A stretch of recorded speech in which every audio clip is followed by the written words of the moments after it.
Honestly, I feel like this review is gonna piss off Shimano guys and Penn guys.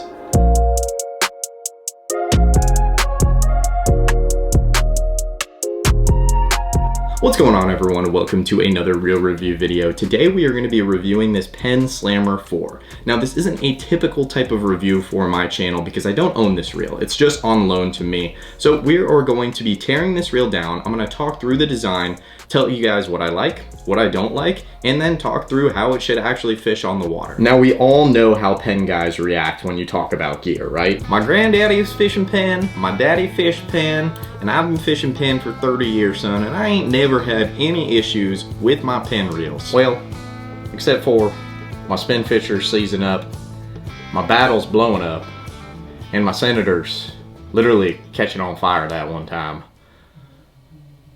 Alright, that's enough ragging on the Penn guys for now. I've actually already opened up this Slammer IV, and I was really impressed by what I found inside. So let's dive in, let's start opening up this bad boy and going through component by component and talking about what it really brings to the table. So this Slammer is in that $300 price range, where it's going to compete with the likes of the Shimano Saragosa as well as the Daiwa Saltist MQ right now. And I actually own both of those reels and do plan on doing a comparison video between all three. I think they all have their pros and cons, but this reel definitely has a place at the table, which hasn't traditionally been the story with Penn in the past. So first impressions, just even grabbing the drag cap, it already feels like a better quality than its two competitors, the Saragosa and the Saltist MQ. So definitely a good feeling. And we get to one of the first things that Penn has changed with this reel vice the last Slammer III. So I'll zoom in just a little bit here and kind of show you guys what I'm talking about. That is the design of the drag cap. So they actually redesigned this, made it a little bit simpler, and just one simple plunger seal here covering up that dual stack drag. So we have drag at the top and drag at the bottom of the spool. Improved its waterproofing.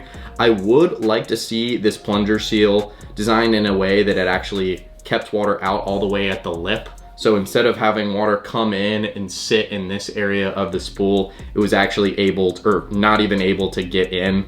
That's kind of like what the Saragosa does, but you know, beggars can't be choosers, and it's definitely better than a lot of other reels in this price point. So this just has a small little retaining pin here. Pull that guy out, that pops out. That'll fly across the room on you if you're not careful. And then I should just be able to flip this over. One carbon fiber drag washer and one metal washer. This is their DuraDrag. So you'll hear Penn use marketing terms like their HT100 and their DuraDrag. This is the step up from the HT100, and every single model of the Slammer IV has the DuraDrag in it except for the 2500. The 2500 has the lesser drag, the HT100, but in a reel that small, having carbon fiber drag washers is still a plus, because a lot of reels in that category, even like Stella's, in that small of a reel, don't actually have carbon fiber drag washers. Penn also changed the design of how they waterproofed this bottom stack drag from the Slammer III to the Slammer IV. The Slammer III did a pretty excellent job in that area of waterproofing the drag, but looks like Penn did go ahead and change the design around slightly, which is not a bad thing necessarily. These screws are severely annoying, and this was, I actually was having a pain getting this guy off because everything was just kind of suctioned together with grease the first time that I took it apart. You still have to remove even this little screw where the line clicker is, which is kind of annoying design if I'm telling you all the complete truth when you're trying to access this drag, but again, it's very uncommon that you're actually going to have to service this dragger. It's not going to happen very often with a reel of this caliber. And there we are. So in this drag system, Penn's DuraDrag, you have keyed washers that are adhered to carbon fiber. So they're one piece as opposed to alternating pieces. The last model Slammer didn't have a light enough drag at its lowest setting. It was actually like a couple pounds. So for guys that like to fish bait on a reel like this and loosen up the drag for a fish to run off with the bait, maybe the rod's in the rod holder and a sand spike or something like that. On the Slammer III, when that would happen and guys would loosen the drag all the way, it was still too much tension. So a fish would feel that tension, slightly pick up a bait, and then drop it. This reel they've redesigned slightly so there's more usable drag is how Penn has it marketed. there's lower minimum setting. So you, as opposed to a minimum drag pressure of like 2 pounds, you now have a minimum pressure of say around 1 pound or something like that. And I'm gonna test that for you guys and show you. Maximum is right around 40 pounds advertised, which is well enough, but Penn has always been definitely at the top of the top when it comes to maximum drag pressures and high-end drag capabilities. So got this one washer here, carbon fiber adhered on that keyed washer. Then again, you have another keyed washer, bam, with nothing adhered to it. That guy fits right into there. Then you have a washer, another keyed washer with carbon fiber on each side. And these are all well greased if you guys can't already tell. And then you have the drag cover, which is this piece right here. So in total, you have 1 carbon fiber washer at the top and 3 carbon fiber washers underneath. And this is a 6500. That may vary, or your mileage may vary based on the size of the reel that you have. The next thing that I'm gonna do is ask you guys to like the video. If you do like the video, it's going to help out the channel immensely. And if you guys are learning things and you appreciate how much work goes into these reel reviews and how much time that I put into them, and you're considering buying a reel, I would ask you guys to use the link in my description below to look at a slammer or, you know, maybe any other reel on Bass Pro's website. I have Bass Pro affiliate links down in the description below, and that's gonna help out the channel, give me a little bit of a commission, and make it more worthwhile for me to create reel reviews like this for you guys. So it is worth mentioning that here underneath the bottom drag stack, there is a sealed bearing that the drag would theoretically be running on and theoretically improve the smoothness of the drag as the line comes off the spool. Interesting place for a bearing, as it's not super common in a lot of reels, and in my opinion, not gonna really affect the drag all that much. Having high quality components really is gonna make the biggest difference in that area, but it's interesting to see that Penn went that way and thought it important enough to actually put a bearing there.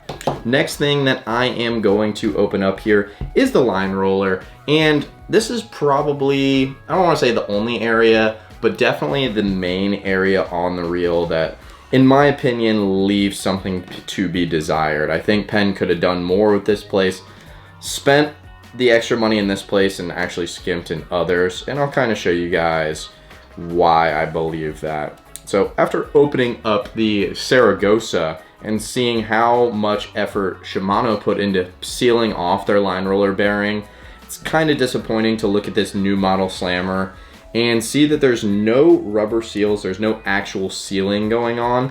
All they've done is put a fancy hydrophobic coating on their line roller, hoping that will protect the bearing, which in my opinion and in my limited personal experience, that's not something that works super effectively. So line roller assembly, little screw with a little plastic washer on it, metal shield. Then we have our actual line roller, sealed bearing, line roller, bushing. So nothing special, hydrophobic coating somewhere in here that Penn's been advertising, but in my opinion, this is not sealed off to the elements nearly as well as something like a Saragosa is right now.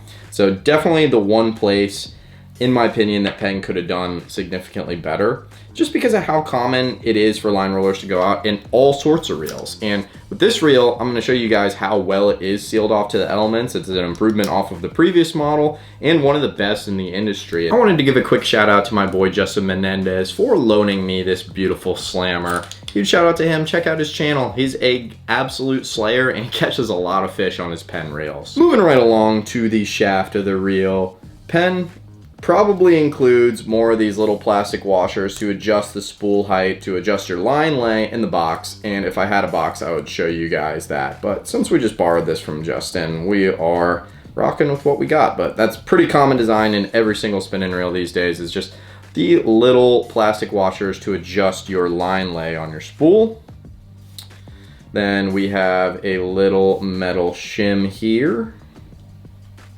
Bam, let's get up underneath that guy. There's a little punch here that you have to push through. Let me zoom in on this so you guys can kind of see what I'm talking about. So there's this pin that goes through the actual shaft. So you just gotta kind of push on that. Sometimes certain reels have them threaded, and then other times reels, they just kind of push through just like this. So once you get it through on one end, I just grab the other side with a pair of tweezers and pull it out.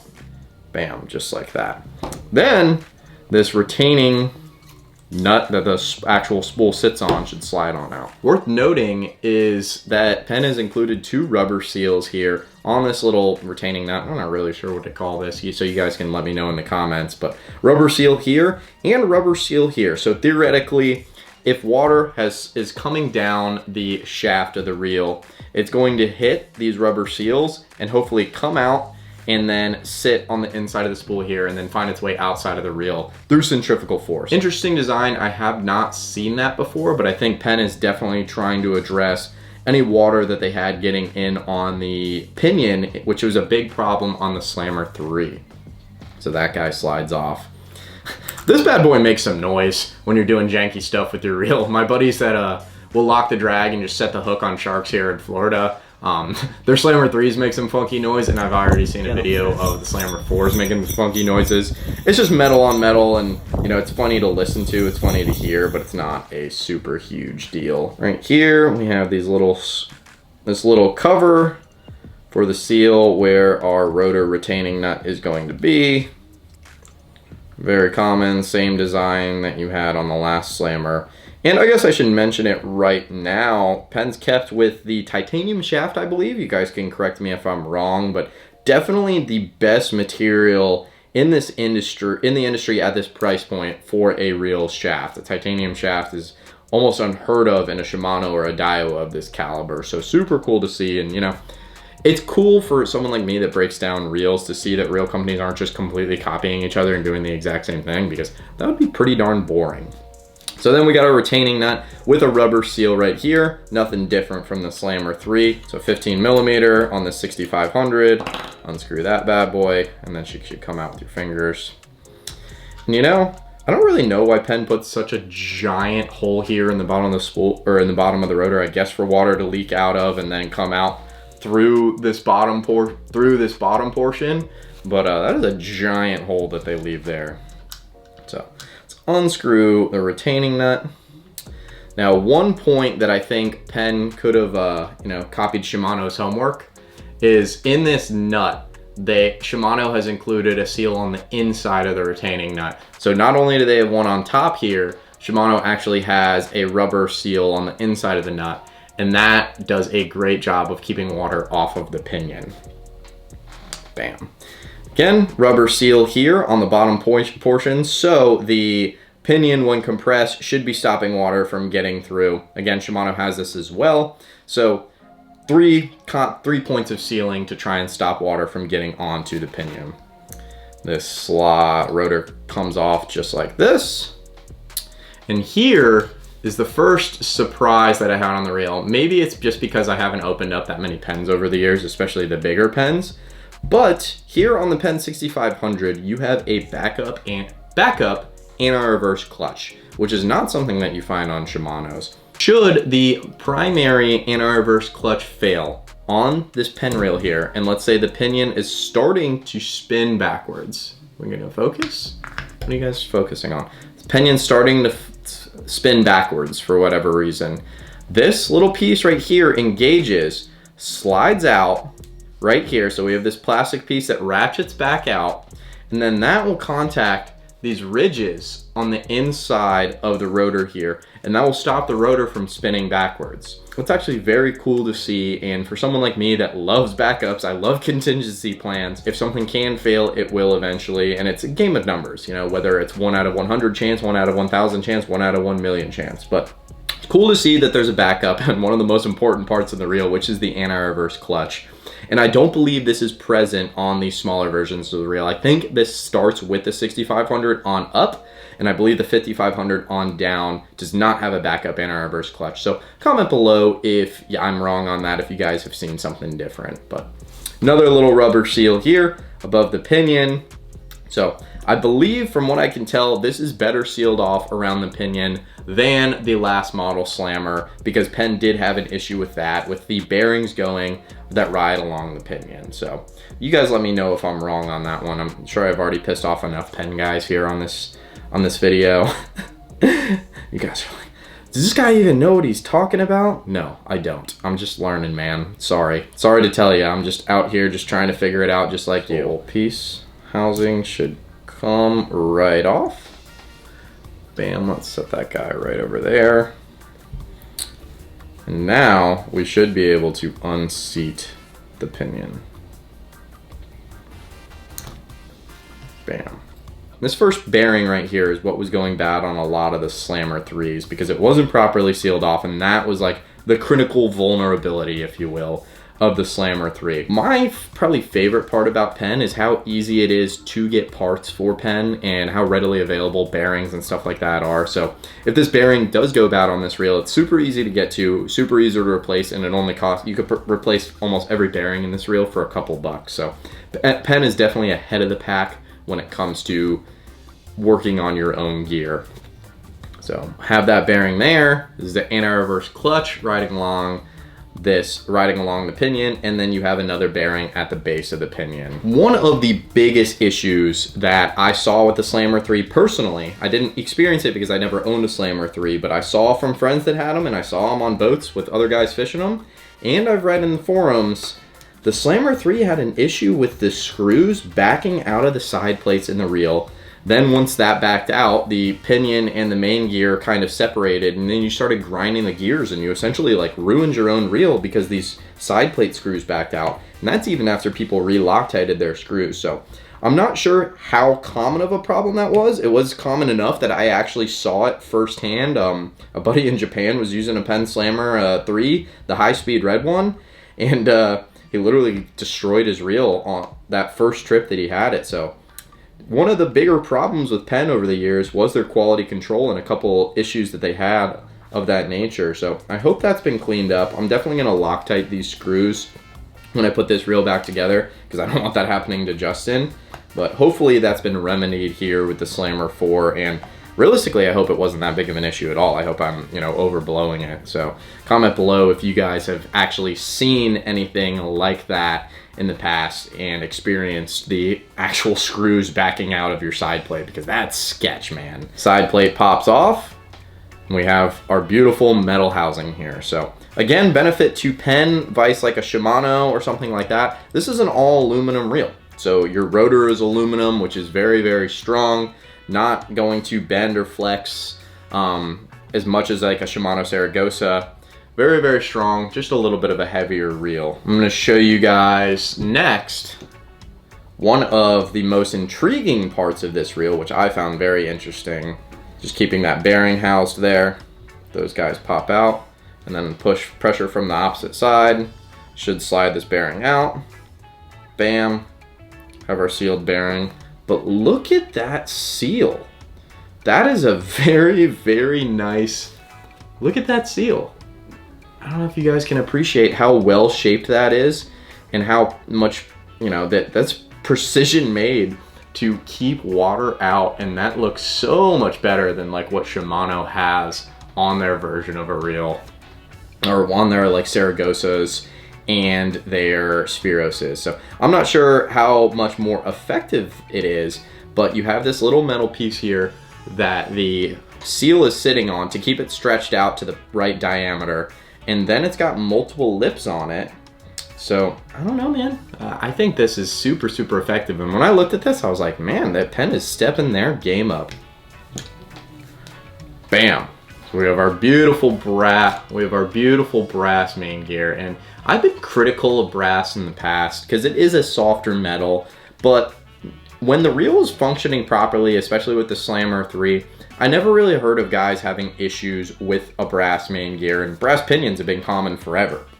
So this brass main gear, over time, it will actually run in with the pinion, and unlike a Shimano reel, a Penn reel like this with a brass gear is actually going to get a little bit smoother over time, and it's going to feel really, really good. Now, out of the box, the Slammer 4 feels better than the Slammer 3s did. Slammer 3s kind of felt like you needed a little bit of inertia to get them going. this out of the box feels great.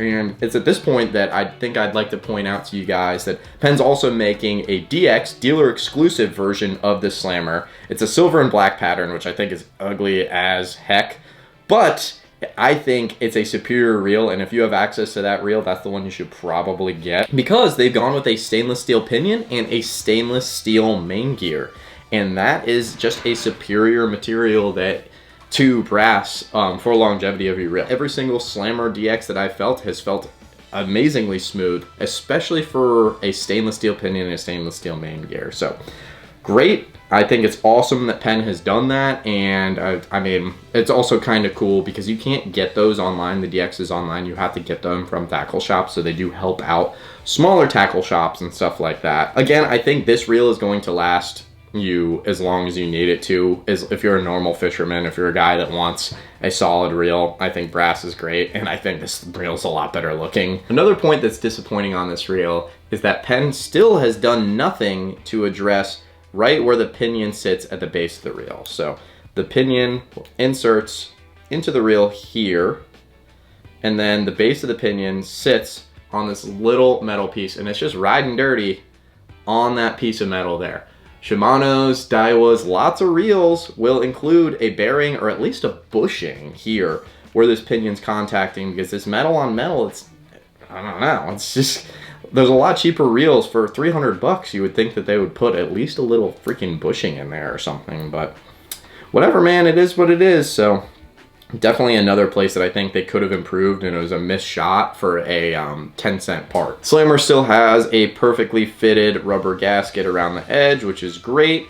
Pretty much the standard now in this when it comes to a $300 reel. So good to see, on par, as good if not better than the Saragosa and the Slammer in this area. Fitted beautifully, and you see the screw holes here are on the outside, which is exactly what you want to see, because when they compress, they're not compressing on the wrong side of the seal. The handle on this bad boy is dope. I love aluminum ball handles. I've always been a fan, and I like them better than an egg shape and a rubber finish. What's awesome about this handle specifically, though, is that in the box when you buy your reel, Penn includes an EVA foam handle as well. So if you're a guy that fishes in very, very cold environments, and metal on your hand in sub 30 degrees doesn't feel good to you, because I know it doesn't feel good to me, you want to swap over to an EVA foam, or you just like EVA foam a little bit better, it's super, super easy to do. So all you got to do is take a little quarter guy, unscrew this cap, this slides off. There's a little rubber seal on the inside of this aluminum cap so water doesn't get in there. And this handle rides on 2 sealed ball bearings, so it has that premium spinning feel, and it just feels very, very good in the hand. So you got 1 bearing there, and then you have 1 bearing there. And essentially all you have to do is have a quarter and a screwdriver, and you can swap your handle over from the EVA foam to the aluminum, or vice versa. So I wish Penn didn't have a joint here. Everyone's always like, well, that's for storage. Kyle, I don't know when anyone has ever unscrewed their reel handle just enough that it can flop like this, but no one stores their reel like that. I'm sorry to say, you're not gonna make fetch happen. It's just not gonna be a thing. Penn has maintained a brass oscillation system, so super fancy for a gear that doesn't get any stress on it here. They probably could have saved that money and then included bushing here for the pinion to ride along, or maybe an extra seal for the bearing, but they wanted all brass gearing and they got all brass gearing. Pretty good bail flip on this guy. Very resounding. And got a thicker bail wire than a Shimano, pretty standard for what Penn's been doing.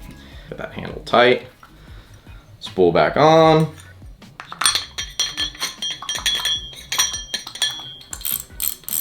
Hey look, the drag works. Means I'll put it back together right? Penn's definitely cutting it close with this reel in terms of clearance from the top of the spool and the bail. I actually had the reel with the drag all the way backed off earlier, and I was actually hitting. I don't know if I can recreate that right now.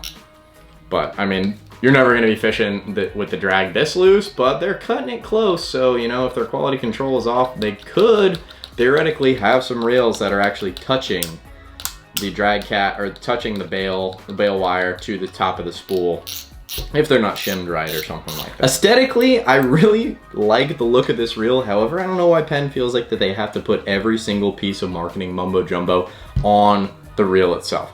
Max drag, we can read the box. Is less, more is right. I think anyone that's ever fished a spinning reel understands that concept. I don't really think you need to print it on the spool, and to me, it just makes it look tacky.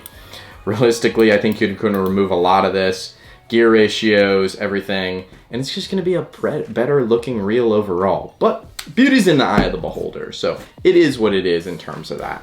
So if you guys have been in and around South Florida in the fishing industry in the last couple months to year, you would understand that Shimano really doesn't have their shit together when it comes to supplying all of the reels that people want to buy. So the Saragosa has been immensely popular. The new Spheros has been immensely popular, and rightly so. They are great reels. However, they can't meet demand, and I really think Penn has brought it with this Slammer 4. And if you have been sitting around waiting on a Saragosa at your local tackle shop and you can't find one, highly recommend you guys consider this new Slammer. It's a great reel, it's bringing a lot to the table, and theoretically it's every bit as good as that Shimano, with some benefits to it as well.